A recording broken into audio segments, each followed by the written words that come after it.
Assalamualaikum warahmatullahi wabarakatuh.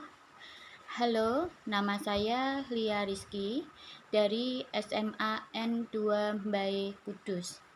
Kali ini saya akan berbagi tentang aksi nyata topik 1 kurikulum merdeka. Mengapa kurikulum perlu berubah? Topik kurikulum merdeka. Yang pertama, pemahaman kurikulum dan pembelajaran. Yang kedua, murid sebagai pusat pengembangan kurikulum. Yang ketiga, pembelajaran berdasarkan prinsip pembelajaran paradigma baru. Yang keempat, struktur pembelajaran mendorong murid merdeka belajar. Topik kurikulum merdeka. Modul 1 kurikulum, modul 2 kurikulum merdeka. Ada yang tahu apa itu kurikulum? Kurikulum dapat diartikan sebagai titik awal sampai titik akhir pengalaman belajar murid. Kurikulum merupakan pedoman penyelenggaraan kegiatan pembelajaran untuk mencapai tujuan pendidikan tertinggi. 4 komponen dalam kurikulum. Yang pertama, tujuan. Yang kedua, konten. Yang ketiga, metode atau cara. Yang keempat, evaluasi. Klasifikasi kurikulum. Yang pertama, tujuan pembelajaran atau konten. Yang kedua, panduan pedagogi. Yang ketiga, panduan asesmen. Kemerdekaan murid dalam belajar yaitu jantung pengembangan kurikulum. Sedangkan fungsi kurikulum bagi guru adalah untuk memandu dalam proses belajar murid. Optimalisasi peran dan fungsi kurikulum. Yang pertama, mewariskan nilai dan budaya masyarakat yang relevan dengan masa kini. Yang kedua, mengembangkan sesuatu yang dibutuhkan saat ini dan masa depan. Yang ketiga, menilai dan memilih sesuatu yang relevan atau kontekstual sebagai kontrol sosial. Jadi, kurikulum yang baik yaitu kurikulum yang sesuai dengan zamannya, sehingga perlu dilakukan adaptasi sesuai dengan konteks dan karakteristik murid.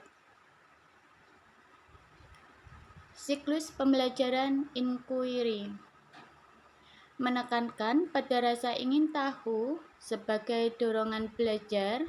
Selain itu, transformasi pembelajaran murid berfokus pada pengembangan karakter berdasarkan nilai-nilai Pancasila untuk mewujudkan profil pelajar Pancasila melalui pembelajaran berbasis proyek.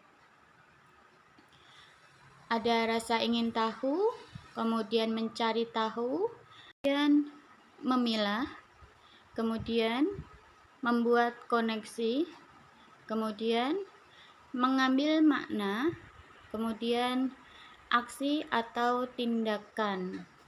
Nah, itu merupakan refleksi.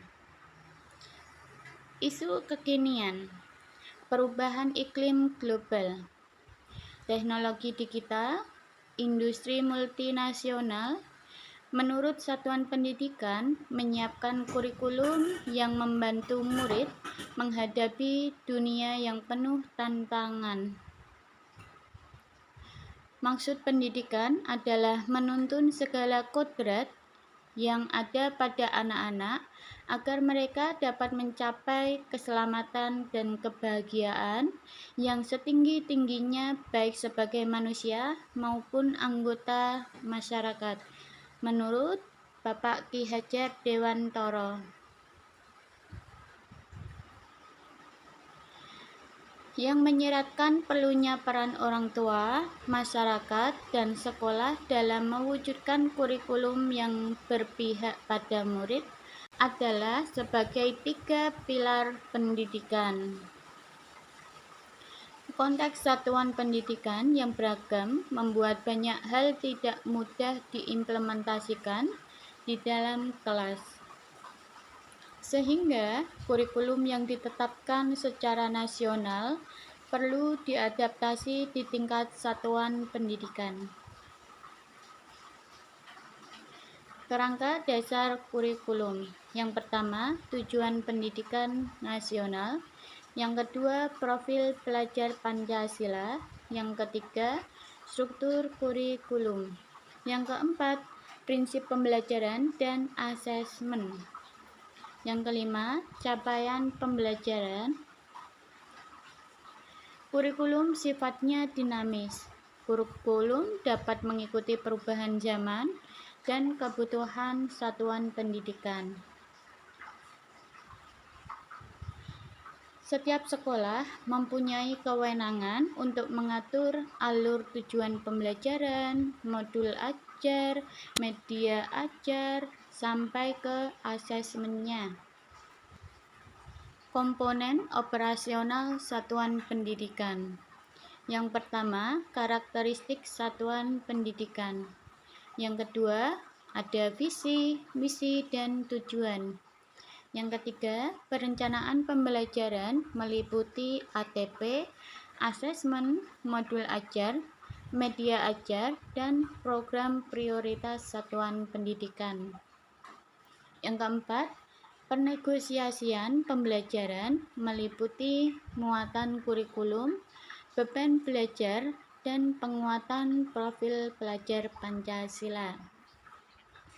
Yang kelima, sistem pendampingan, evaluasi, dan pengembangan profesional. 5 prinsip pembelajaran paradigma baru.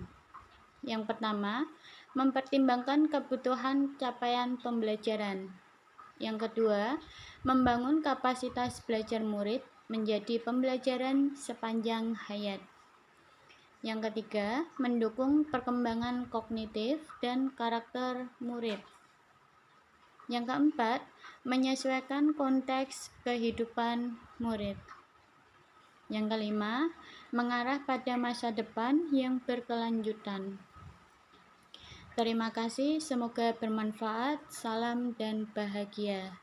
Wassalamualaikum warahmatullahi wabarakatuh.